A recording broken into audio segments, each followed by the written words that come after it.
You are now listening to Stranger Times. There's a whole fleet of them. What's on the ASA? My gosh. They're all going against the wind. The wind's 120 knots in the west. Big deal.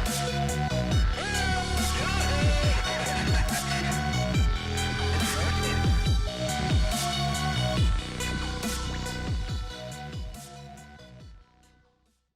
Hello and welcome to Stranger Times. I'm your host, Jacob Carson, and today we are joined by Dave from Shadow of Your Mind magazine and UAP Media UK. So how are you doing?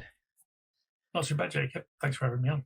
No worries. We've been kind of chatting for a while, like on and off with other things, and I've been seeing like what you've been getting up to, and yeah, it's finally cool to actually sit down now and talk. So Yeah, absolutely. I mean, I love the other podcast that you do, Infinite Void. So it's nice to speak to you, without the science involved.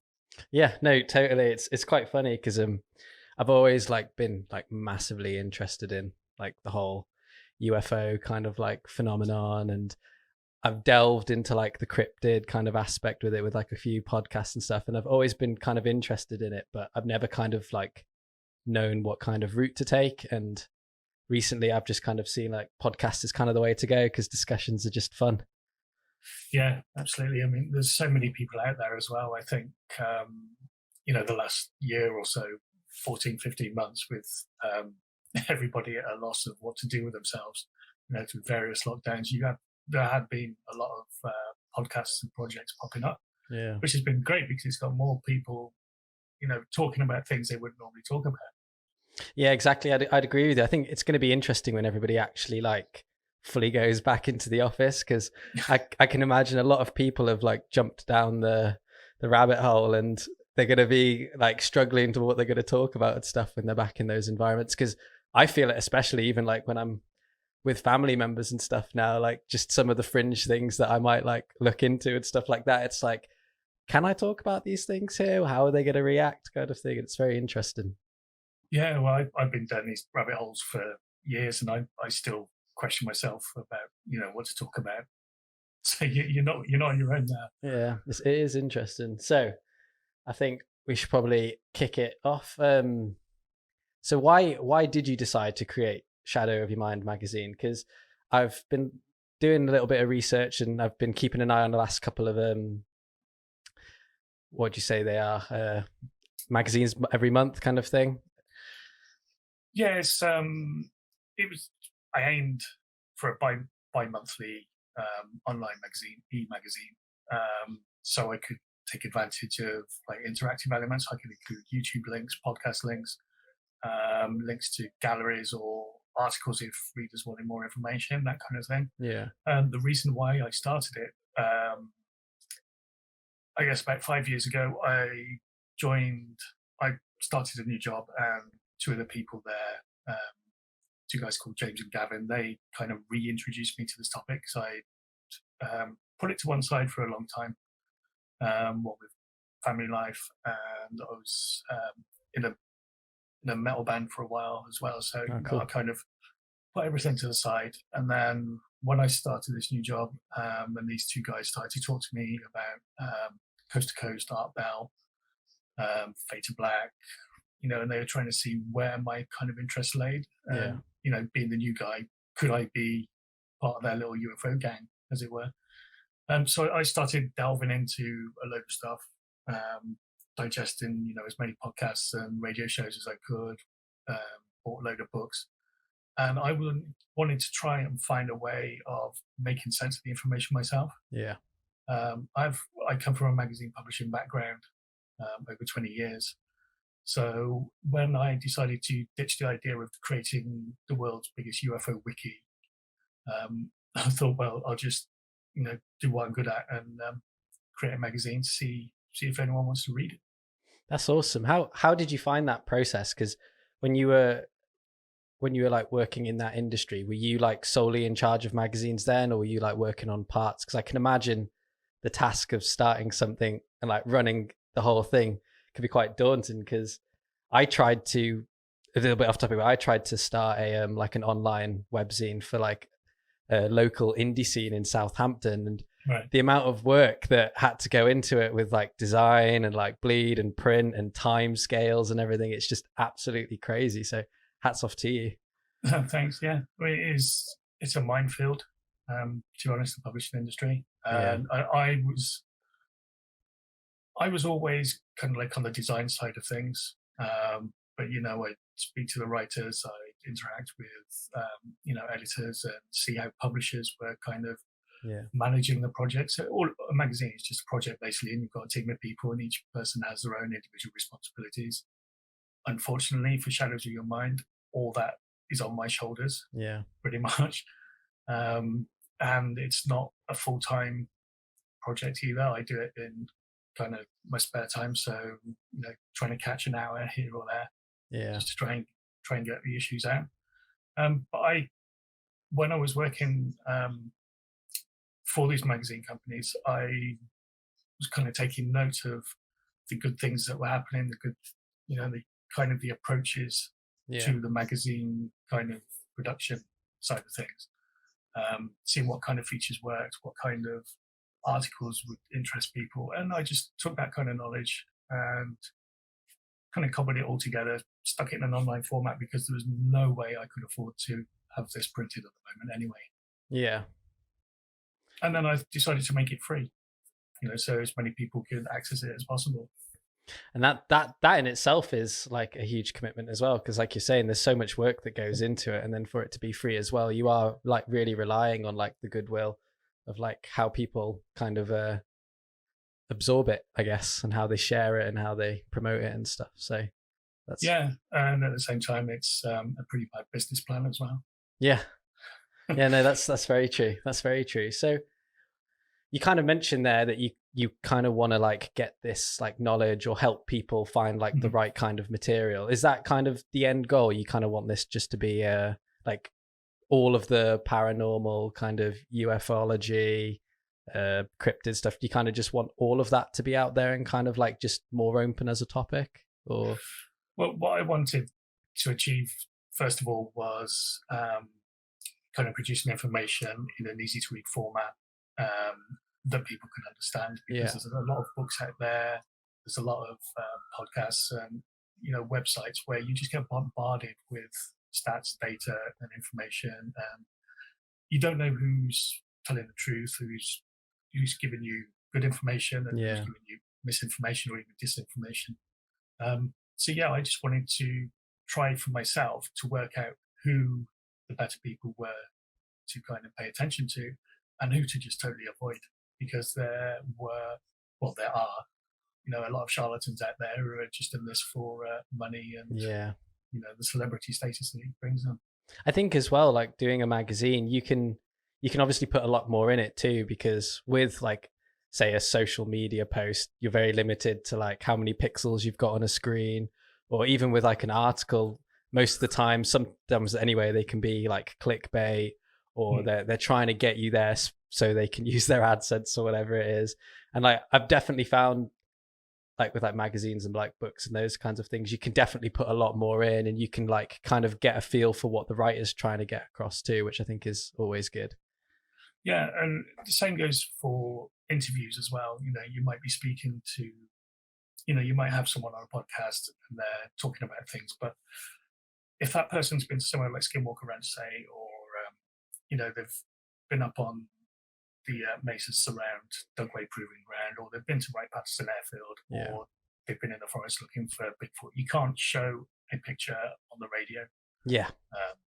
So I wanted to give people an opportunity to actually have something relatable to look at while they're reading it as well. So that's kind of another reason why I went down the magazine route rather than starting a podcast or anything like that. And I haven't got the time to learn how to use all the podcast software, so I didn't bother.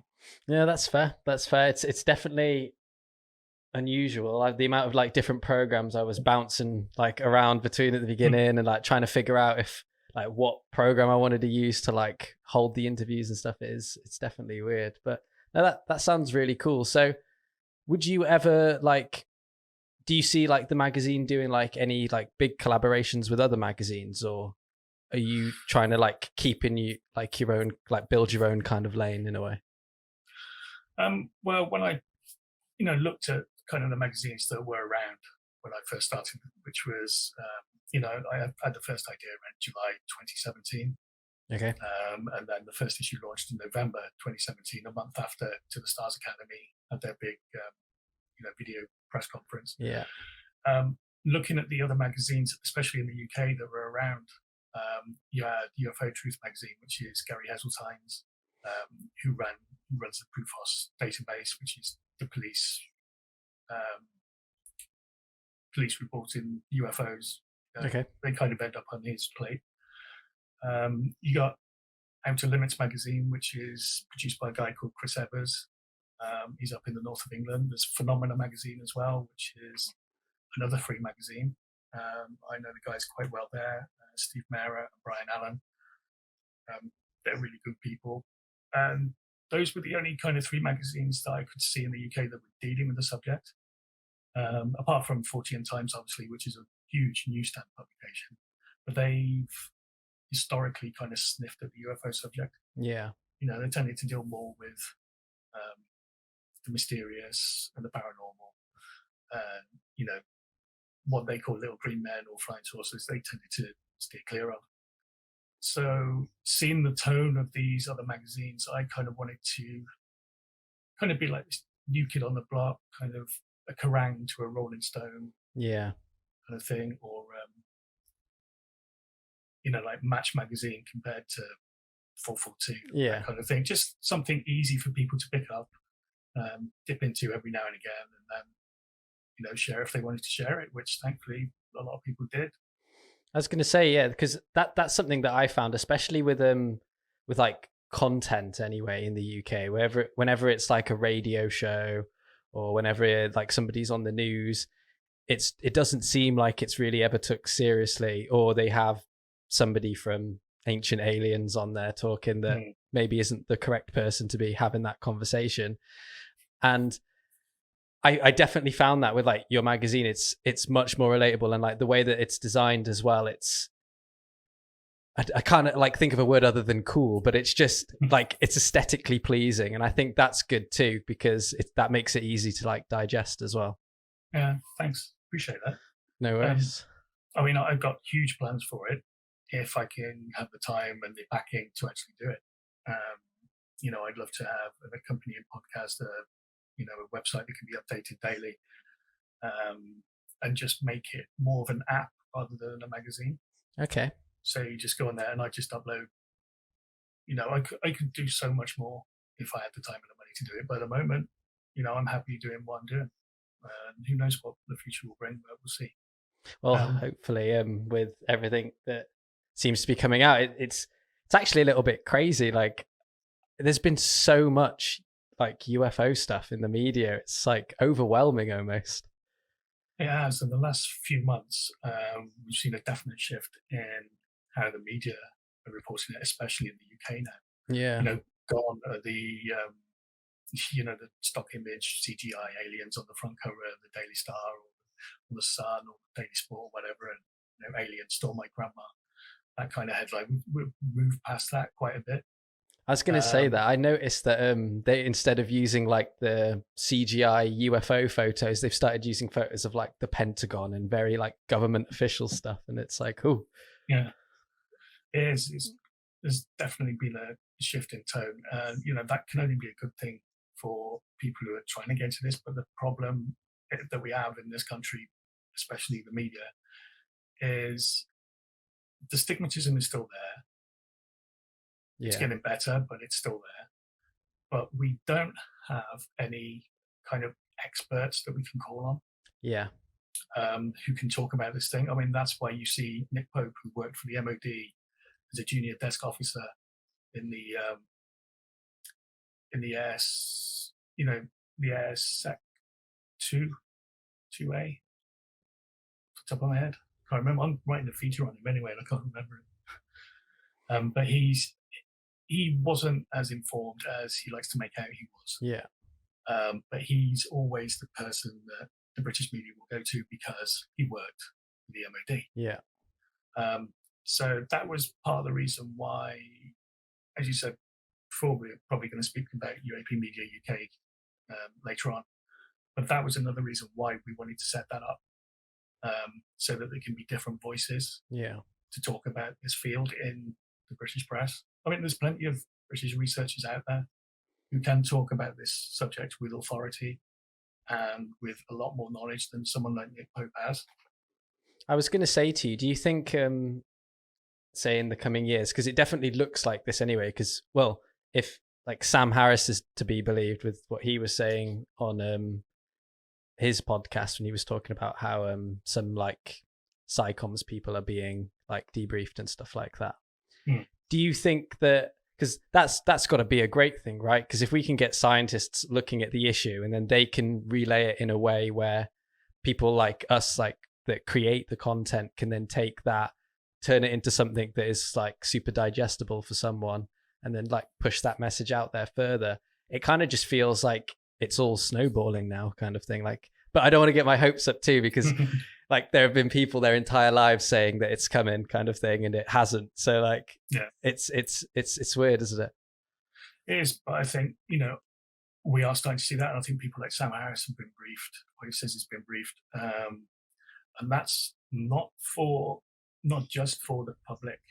I think that's for other academics and other scientists around as well, because if he's seen as credible in his field and he's been given this information from, you know, high security levels and being allowed to tell his colleagues about what's going on, then I think that's better than actually preparing the public for whatever they're intending to release. I mean, in the UK, we have Professor Brian Cox, who's the go-to guy about astrophysics, and he's always got this, you know, the cheeky little smile and the nervous laugh whenever someone brings up UFOs. But recently, even he has kind of stepped back a bit and said, well, hang on a minute, there might be something to this. Yeah. I don't know if you know Sarah Credus, who she's a space reporter. I think she's an astrophysicist as well. But she's from Wales. Okay. She took part in a series called Contact, which was on the Discovery Channel. And that was kind of like Unidentified, if you've seen that on the History Channel. Yes. Where they were looking at this Contact project, they were looking at other reports. Okay. So it wasn't focused on like Navy encounters or nuclear encounters. It was more high-profile eyewitness accounts from Bariloche in Argentina was a good one. Okay. And they tracked down a guy who said he saw a black triangle rise out of the ocean while he was on deck of a US Navy ship, because he was a Navy photographer, but he just got up on deck for a cigarette. It was a training drill. The whole ship was kind of on lockdown, and he was caught on deck. And apparently he saw this craft rise out of the ocean and just shoot straight up. Wow. But there was Expedition X as well, Josh Gates. I need to write all these down. I need definitely to get into some of these things. But there's the most recent series had 2 episodes regarding the USS Nimitz event. Okay, yeah. And they had Sean Cahill on there. They had Gary Voorhees, Sean Cahill was the Chief Master at Arms on the Princeton. Gary Voorhees was, he was looking at the radar, so he was, these were credible eyewitnesses. Yeah. And the 2 investigators, Jessica Jobot and Phil Torres. Expedition X is a great series anyway, because they go around looking at different mysteries. They've looked at Mothman. They've looked at supposed Mount Adams door. I'll come to that in a minute. But it's kind of like an easy watch. But these 2 particular episodes, they went to Catalina Island. Okay, yeah. Where there's reports of Tic Tacs and supposedly USOs as well. So yeah. They actually got some really good evidence on camera. So I recommend checking out those 2 episodes when they're out in the UK, because Lewis Elizondo's on one of them as well. Okay, sweet. Yeah, I'll make a note of that. That sounds awesome. Yeah, because when I was quite young, my dad was like super interested in the UFO phenomenon. So I kind of like grew up hearing like stories of like what he'd say, and like when you're young, you get your first telescope and stuff, and my dad would always be like, "Oh, there's definitely life out there," and that kind of stuff. And then kind of like lost a little bit of interest. And then when I got a little bit older and I was like into my rock and stuff, and Tom DeLonge and Blink was saying about all this stuff with aliens, it kind of like, I was kind of like, okay, what's going on? And then when Unidentified and everything started coming out, it like really piqued my interest again. And then Joe Rogan was getting like Jeremy Corbell and all these people out on his podcast, and I just kind of like got back into it. So I'll definitely write that down because that sounds super interesting, because I'm trying to like work my way through all these programs at the moment, but they're definitely fun. But it's giving me more questions than it's giving me answers, which is what I love about this topic too. Like I started researching it because I was like, I want some answers kind of thing, but now I'm just having more questions. I know, and that's the problem. I don't think if you ever come across anybody who says they know definitively what's going on, then just run the other way. Yeah. Because they don't, or they say, "Oh, I'll tell you," but you know, you need to grease my palms. Yeah. No, that's very true. It's quite funny because I found like the UFO kind of like content community in general quite like warming, but at the same time they're very careful on like if people aren't saying like the correct thing, or if they're sharing like not very good data. So it's cool. There's like no like fuss if a way. It's like straight to the facts. Yeah, in part, I'd say. Yeah. There are definitely areas of the social media side of it that you want to avoid. Yeah. There's definitely troll accounts out there which will attack you without any reason, just because you may know somebody who they don't like. Yeah. But yeah, on the whole, the so-called UFO Twitter community is very welcoming and very friendly. You know, if you have engaging conversations with them, and if you're respectful of, you know, everybody, then, you know, nobody's going to have a problem. I know what you're saying about, you know, the content creators. There's like an uneasy, friendly competitiveness. Yeah. As well. But I think that's good. Great. Yeah, I think that's good because it kind of forces you to like either think outside of the box on how you can present something differently to how everybody else is presenting it, or it like forces you to research a little bit more because you're trying to find that juicy little bit that no one else has mentioned, which I think is good. Yeah, it's like when Lewis Elizondo first did like his first raft of podcast interviews and press interviews. You know, everyone would be saying, how come he's got an interview and I haven't? And then that other person would get an interview, and then, you know,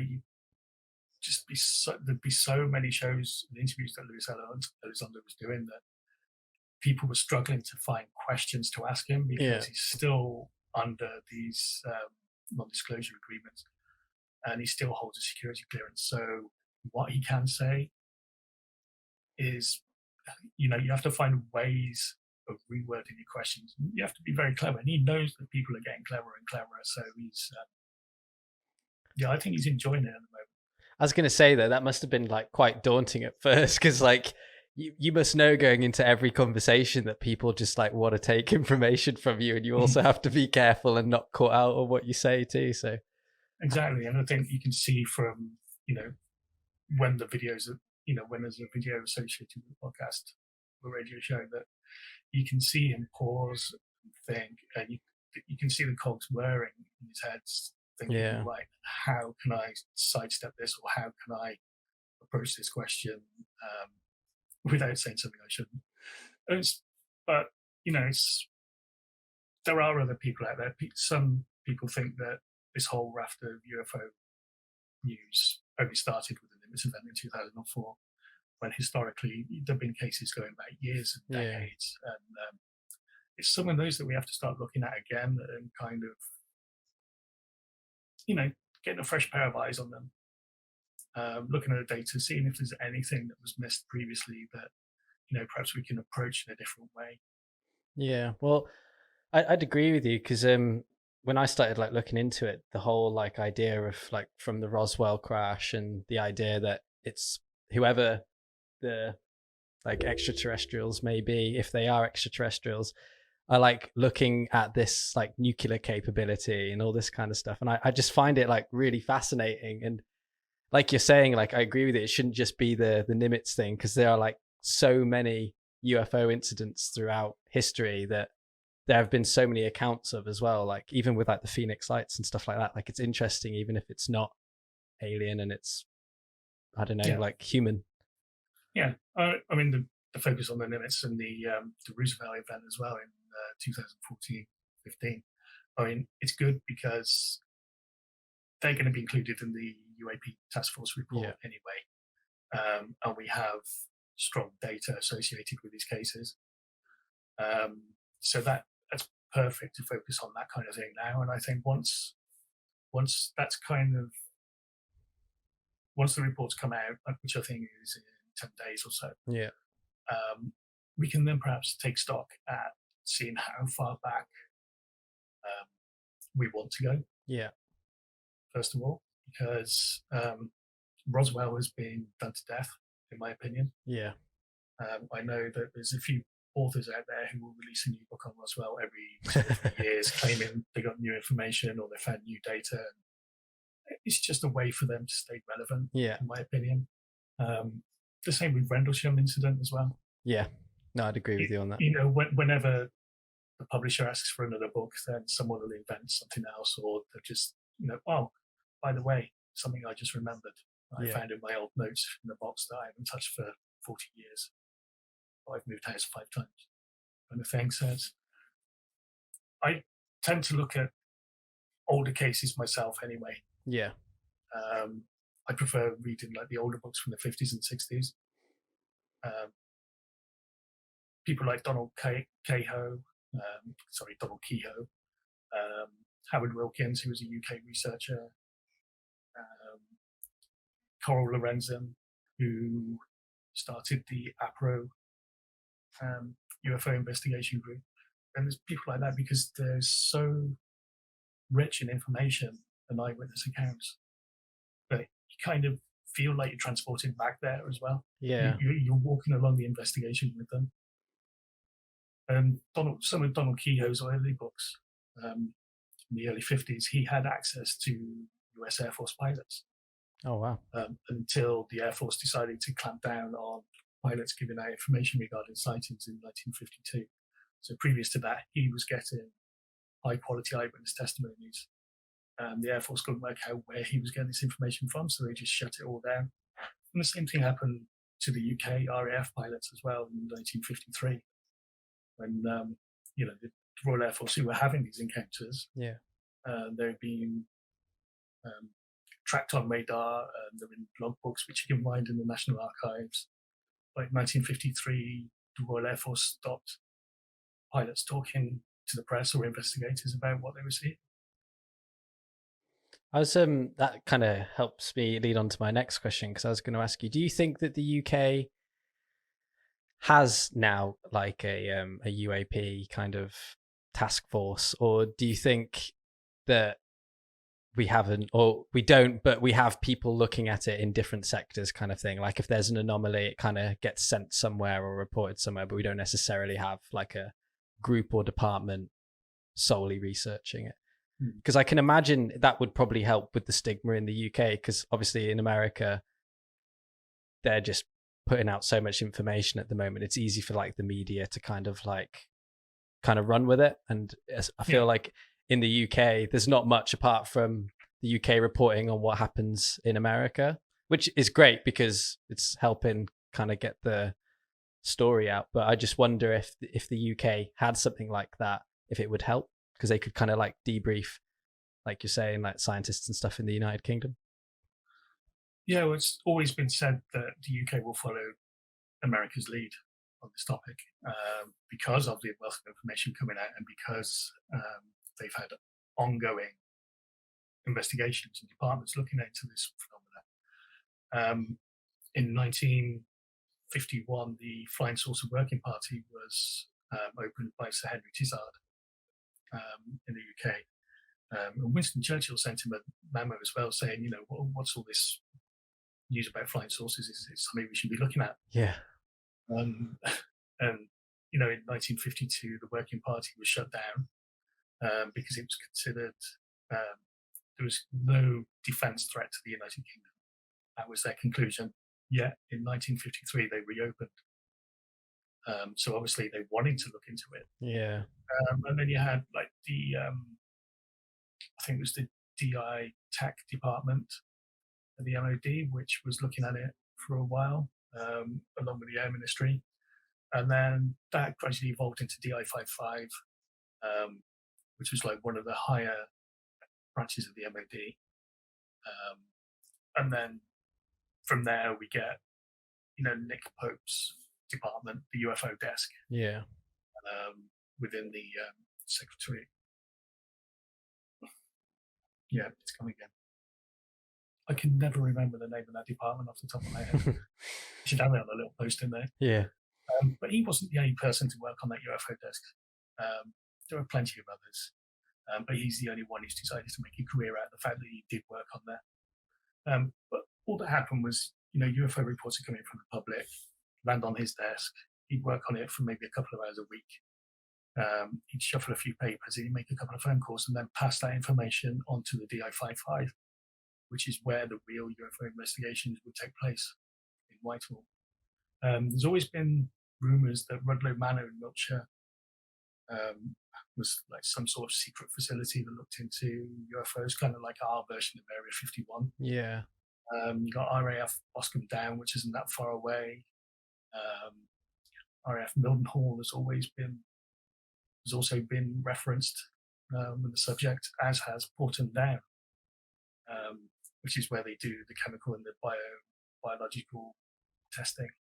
So there's every possibility that something could have gone through Porton Down at some point. Yeah. Whether it would be metamaterials from anything that may or may not have crashed in the UK, or something where we have biological matter, who knows? But these days, I think it's very compartmentalized, and we're kind of good at keeping secrets. Yeah. I think, especially from the public. So for the UK government to come out and say, yes, we have our own version of the UAPTF, I think would be a shock to many people. Yeah. But for people like us who have been looking into the subject, we just want to know where it is. Yeah. I think. No, that's fair. I think that's interesting because I've often thought that too, that like the UK in general is just quite good at keeping secrets if they want to keep secrets. Because I've always felt, I've like, no offense to America, I'm half American myself, but I've always found that they just love to run the narrative, and that's a good thing, I think, sometimes. Yeah, and the other side of it is we're British, so we don't talk about that kind of thing. Yeah. We don't subscribe to that nonsense. We just go about our daily business and tea and scones at 4:00. Yeah, exactly. So my next question for you, Dave, is how do you find time to run UAP Media UK then with this magazine? Because it sounds like you've got loads going on. I've got too much going on. Yeah. But no, it kind of runs itself. There's 6 of us involved. Andy McGrillen from that UFO podcast, Dan Zetterstrom, at the Signal on Twitter, who does some great artwork. Graham Rendell, who's just finished writing a book on Foo Fighter encounters during World War II and prior to that as well, World War One. Awesome. I actually really enjoyed his article on Debriefed Media. It was class. Yeah, so shout out to Graham. That was really good. Yeah, he's a really good writer. We got Christopher Sharp as well, who's come in and kind of helped us with contacts regarding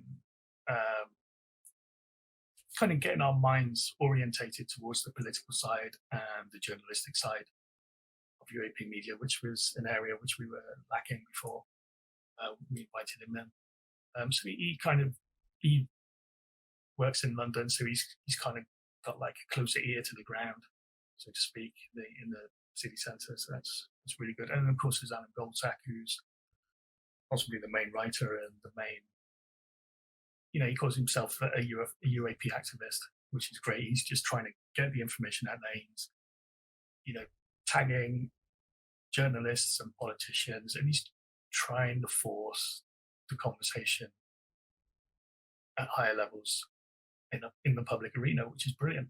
Yeah, you definitely need he's that. he's a really good writer as well. So that's the core group of 6.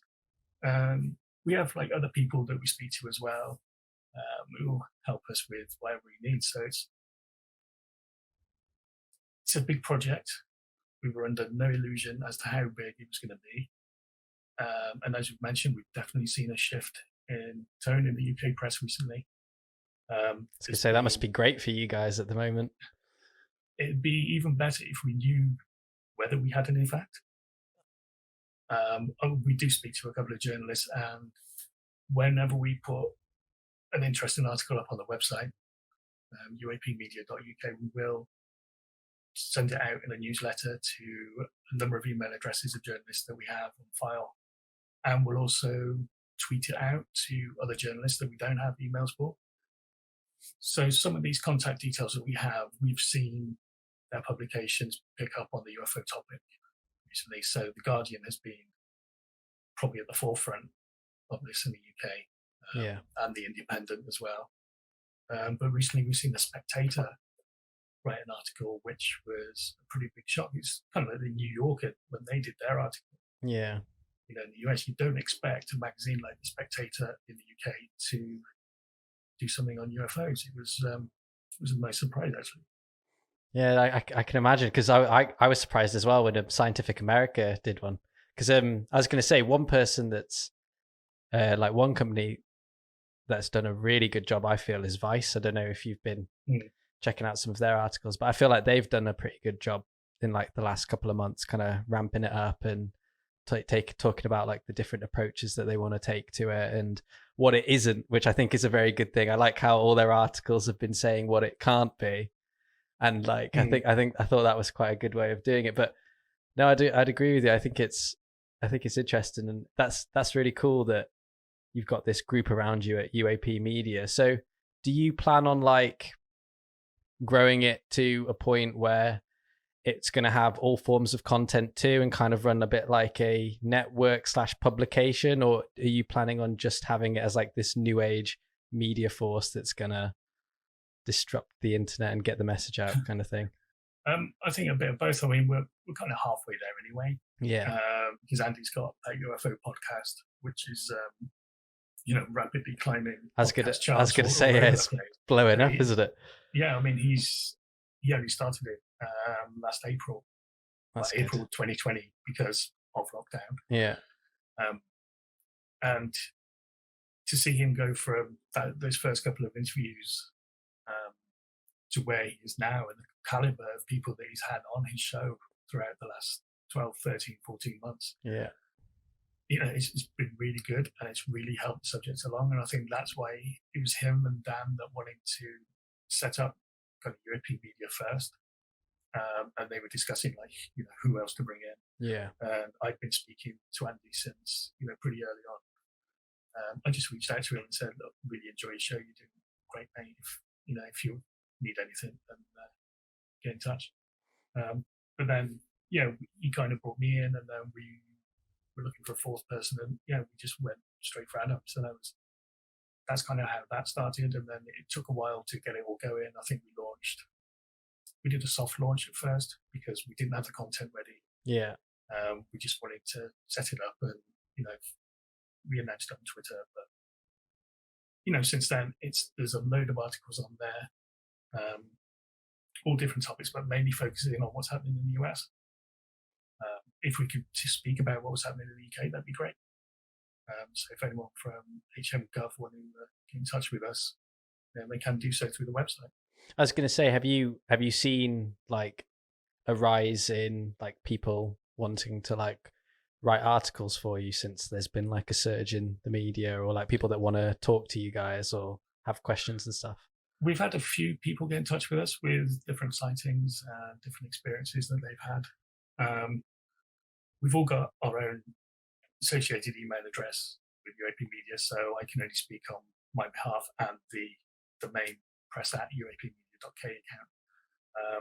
But yeah, there's definitely been a few emails back and forth. People have sent images, saying, "Oh, I saw this. Any idea what it is?" kind of thing. We've also been speaking with UFO Identified.co.uk, Ash Alice, who's the guy there, and his website it's like a mini MUFON for the UK, so people can make UFO reports on his website. He'll look into it, and he's a really good researcher as well when he has the time, because it's part time for him as well. But he'll go through and collate kind of like media references to UFOs if they've run a story. He'll post all the links to them on his website as well, so that's really good. What was the original question? No, I was just asking you kind of like where the end goal was kind of for UAP Media UK. It's really difficult to say. Obviously, we'd like to merge it into whatever UK UAP task force is going to be created. Because I can imagine that would be like, that would probably be the cherry on top, right? Like debriefing the public on something crazy. It would be great. Yeah. I can't see it happening, but if 6 months down the line, we are approached, to put a suit on and sit on the BBC breakfast sofa and talk about this, then one of us is going to have to scrub up, because the BBC is kind of sorely lacking behind everybody else in this department at the moment. There was a 5-minute segment on Newsnight a few weeks ago, but Emily Mackness looked very uncomfortable speaking about it, even though it was an actually pretty good segment for once. Yeah, I was going to say, to be fair, I think I've only seen one article as well from the BBC, and they were kind of just... There's been a couple in the last few weeks, but they tend to bury them away on their website. Okay.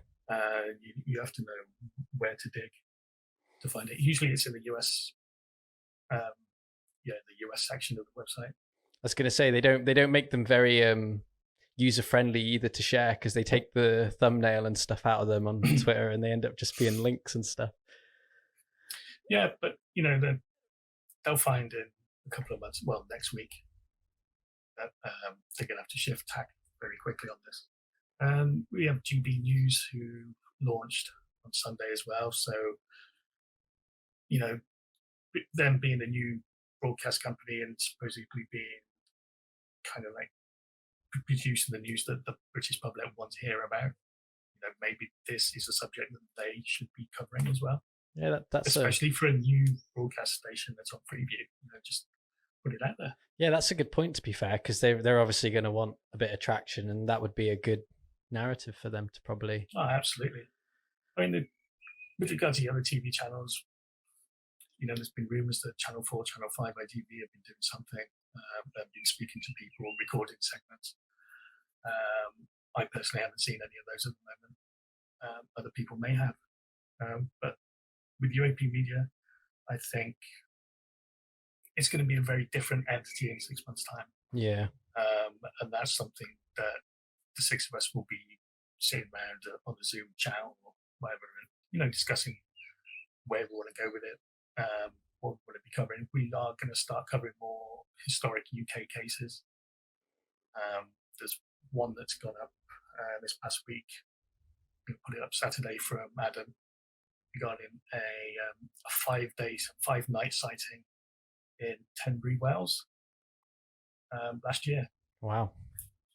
So that was like 8 circular lights. Lights in a circular pattern hovered over a village for 5 nights. Wow. So that's a really good case to look at. I'll definitely look into that, because I'm planning on doing a couple of like different case files for this podcast, but I wanted to try and keep it in like the UK and in Europe, because I feel like most of the American ones have been like researched to death in the podcast world. So I wanted to look at some more British ones. So I'll definitely keep you guys in mind if you're going to be doing more of those. I'll be checking them out. And if you go to Flying Disc Press, which is run by prominent British UFO researcher Philip Mantle, he's published books on Italian cases, Polish cases, Romanian cases, which was an interesting one, and also Russian cases as well. He co-authored that with Paul Stonehill, who's been looking into Russian UFO cases, Russian USO cases. That's, I think in the next few months we might see more stuff coming out of Russia, especially if China takes this subject into the UN, like it's reported that they might do in the next month or so. I was going to say, do you think this kind of creates like a chain reaction where once the US come out and have their little bit, even if they don't say like, it's definitely extraterrestrial or off Earth, and they just say, we don't know what it is. Do you think that could start something with other countries all coming out kind of saying, yeah, we don't know what this is? And you could see like maybe action being took in like an international level. Yeah, I think, everyone's sitting around the card table at the moment. Have all got their hands. Poker faces on. Definitely, the rivers on the table, and they're looking at, who's going to blink first. Yeah.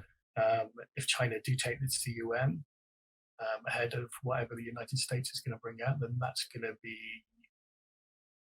to force a lot of hands, I think. Mainly because China's so secretive about everything. Yeah. That for them to suddenly come out and say, "Oh, we've," even was it last week they came out and said, "Yeah, we got our own version of the UAP task force." Yeah, and they've got like we're using AI to figure it out. Yeah, like AI aided algorithms and stuff, which is crazy. That's nuts in itself. It is, but that's something similar to the Sky Hub project. Yes. Which is obviously you're familiar with it. Your listeners may not be. It's kind of like your own personal UAP tracker, which you can attach to your house. Yeah. It's got a fisheye lens. You plug it in, you connect it to your laptop, and it will detect whatever's moving in the air, record it, and then send it to the cloud for the people at Sky Hub to take a look at it and see what exactly flew over your house. Yeah, and then they've got algorithms, and this software is kind of learning to, discount birds, planes, seagulls especially, insects, things like that, parachutists and hang gliders. Yeah. They're getting there, and they've got a couple of interesting videos on their YouTube site as well of things that are unexplained. I think that's a really cool thing as well, because obviously it can create multiple angles of it as well. Say like it's not just one person filming it on their phone. If it flies over, say, a city and like 5 people have got one of those, you're going to get 5 different angles of the craft, and absolutely, that's awesome. You see like the horizon on one unit, and you'll see it do a zigzag pattern, then another unit the other side of town, you might see it do something else. It's going to be incredible to see. They're a small team anyway. Yeah. And they have to sift through thousands and thousands of videos. So, the more units out there, the more data they can collect. Am I right in thinking as well that it sends a notification as well, doesn't it? So like people can like actually go outside and look too if they are quick enough, kind of thing. Yeah, or it'll send a notification to your laptop or your computer and say, "Oh, this happened." Yeah, this happened. I recorded this. What do you want to do with it? So that's going to be in the coming months, years. If enough people have those units, then that data could be sent to like the US government, the UK government, and say, right, this is what we've spotted over our locality. Yeah. We know you're looking into this. We've got this data. What data have you got? So it needs to be like a kind of a mutual sharing, so we can build trust between governments and people, because Christ knows there's not a lot of that going on at the moment. Yeah. And am I right in thinking that is actually in the Sky Hub thing is actually in your last issue of your magazine as well, isn't it? Yeah, that was the last issue I put out, April the 2nd. There you go. So I'll definitely put that in the show notes, so if anybody wants to go and read that, you can go and check it out below and go and read up a little bit more on it. Yeah, because I did a handy how-to guide as well, which was influenced by my time on working on a PC magazine. So just you got 3 different kind of hardware PCUs. You can not PCUs, sorry. The actual hard drives. Yeah. So 3 different budgets, and this is what you can get, and this is what you need to get. But Sky Hub do offer actual enclosures now for all the kit. which has been designed to their specifications by Richard Hoff, who's at Sky Hub and part of the Scientific Coalition for UFO Studies. Oh, that's awesome. It's just a contained unit. You don't have to do anything else. It's just basically the ultimate DIY project. Yeah. That's cool. I might even have to get one, I think. Yeah, I've been thinking about it once I move out of Bristol. You're not far from me, to be fair. I'm in Malvern, Great Malvern. Oh, yeah? Yeah, so pretty close. Hour or so. Yeah. But you got darker skies up there. You'll get more data. Yes, that's the one good thing. But it's been pretty bad with the clocks going forward recently. But yeah, in the winter, straight up the Malvern Hills with my camera doing astrophotography. It's proper fun. Yeah, no, that'd be great. But I'm working on the new issue at the moment. Trying to get that out before the UAPTF report comes out. So it's some good stuff coming up. Are you guys going to be doing any content on around the time that the report comes out? Yes. From a UAP media standpoint, yes, definitely. Cool. We've got something lined up, which is pretty special. Cool. Well, I think it's pretty special, but it's not the UAPTF report itself a day early. Yeah. Unfortunately. Yeah, we're working on a couple of things, and as soon as it comes out, we'll be spam tweeting all the UK media and sending out emails left, right, and centre. Cool. So anybody that's interested in that too, make sure you go and check that out. But we're pretty much running up on time now. So is there anything else you'd want to promote with UAP Media or your Shadow of Mind magazine? No, I'd just say, visit uapmedia.uk. We have a link to a government petition created by Anna Whitty, who has written the book UFOs: A Fundamental Truth. She wrote that last year, and she decided at UAP Media, we tried unsuccessfully to get 3 petitions through the government blockade, if you will. Yeah. Because the first one we asked for too much information. The second one we weren't clear enough on what we wanted, which is rubbish. And then Anna Whitty sent one through, and she got the word in spot on. So there's a petition to get a conversation in front of the House of Commons about the subject. Nice. And about what the government and the UK military knows about the subject. It needs 10,000 signatures to be responded to, and it needs 100,000 signatures for it to reach for it to be considered for a debate in the House of Commons. Okay. So if anybody who hasn't signed it could sign it, that would be absolutely brilliant. As I said, the link is on our homepage, uapmedia.uk. We've also got a template letter to contact your MP and ask them whether they can find out any information about this subject. Cool. But the template letter will be updated very soon. We're just waiting for the news to die down a bit so we can actually collate all the recent information. With Shadows of Your Mind magazine, the new issue should be out next week. You can follow me on Twitter at Shadows Magazine. And if you'd like the magazine, just share it. Let your friends know it exists. I'm always open to any feedback, good or bad. And if anyone wants to pitch any articles for me, then I'll gladly take a look at them.